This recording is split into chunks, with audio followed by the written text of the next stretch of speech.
હવે મેં છે ને 1 તારીખે જીએડી ડિપાર્ટમેન્ટમાં રાજીનામું મારું ઇન્વર્ટ કરાવેલું છે. એટલે કમિશનર સાહેબને કદાચ વચ્ચે રજા આવી ગઈ એટલે કદાચ આજે એમના વંચાણે જશે.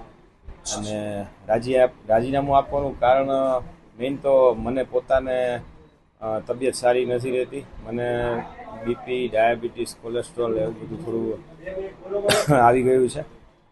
બીજું મારા ફાધર હમણાં એક્સપાયર થઈ ગયા. 15-17 દિવસ જેવું થયું છે. એટલે ઘરે મમ્મીની તબિયત પણ સારી નથી રહેતી. અને મારો સન છે એ પણ અત્યારે 10મા ધોરણમાં ભણે છે. એટલે ઘરની જવાબદારી થોડી વધારે છે, એટલે એ બધી ટેકલ કરવી જરૂરી છે. એટલે મેં રાજીનામું આપ્યું છે. રાજીનામું મેં સ્ટેશન ઓફિસર તરીકેની જે મારી પોસ્ટ છે એના ઉપરથી રાજીનામું આપ્યું છે. અને અત્યારે મને ઇન્ચાર્જ ચીફ ફાયર ઓફિસરનો ચાર્જ માન્ય શ્રી કમિશનર સાહેબે આપેલો છે. એટલે એમાંથી પણ મેં મુક્તિ માગેલી હતી અગાઉ થોડા દિવસો પહેલાં. એ પણ મેં લેખિત આપેલું છે. વર્કલોડ વધારે છે અને એની સામે છે ને કર્મચારીઓ ઓછા છે, ઓફિસરો પણ ઘણા ઓછા છે.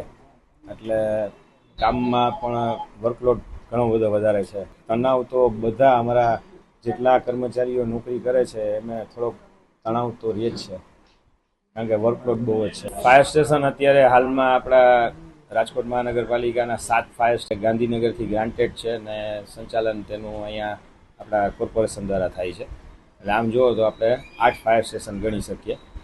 અને જે વોર્ડ વાઇઝ ખરેખર ફાયર સ્ટેશન હોવા જોઈએ, તો એ થોડા સ્ટેશનો ઓછા છે. એટલે એના માટે પણ આપણી જે અધિકારીઓની ટીમ છે એ જુદા જુદા વોર્ડમાં સર્વે કરી અને ઝડપથી ફાયર સ્ટેશન બનાવવા માટેની કાર્યવાહી હાથ ધરેલી છે.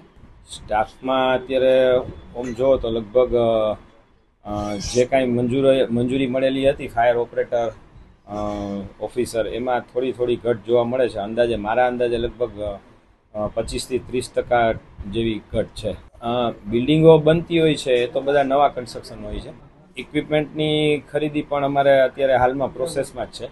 એટલે એ પણ અમે જે કાંઈ ફાઇલની પ્રોસેસ અથવા ગ્રાન્ટ કે વોટેવર જે કાંઈ છે એ ફાયર સેફ્ટીના સાધનોની રિક્વાયરમેન્ટ પણ છે. એટલે એ પણ અમે ફાઇલ ઉપર મુવમેન્ટ.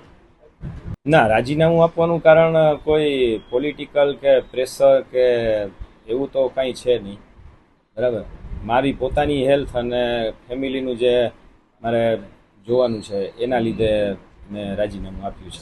ના, ઇન્ચાર્જ ચીફ ફાયર ઓફિસર તરીકે ગાંધીનગર અને અહીંયા કમિશનર સાહેબને બી રજૂઆત કરેલી છે.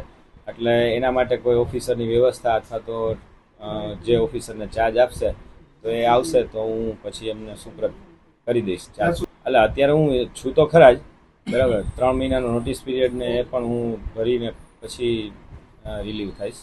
સાંજ સમાચાર ફેસબુક પેજને લાઇક કરો, વિડીયો શેર કરો અને વધુ વિગતવાર સમાચાર માટે sanssamachar.net વિઝિટ કરો.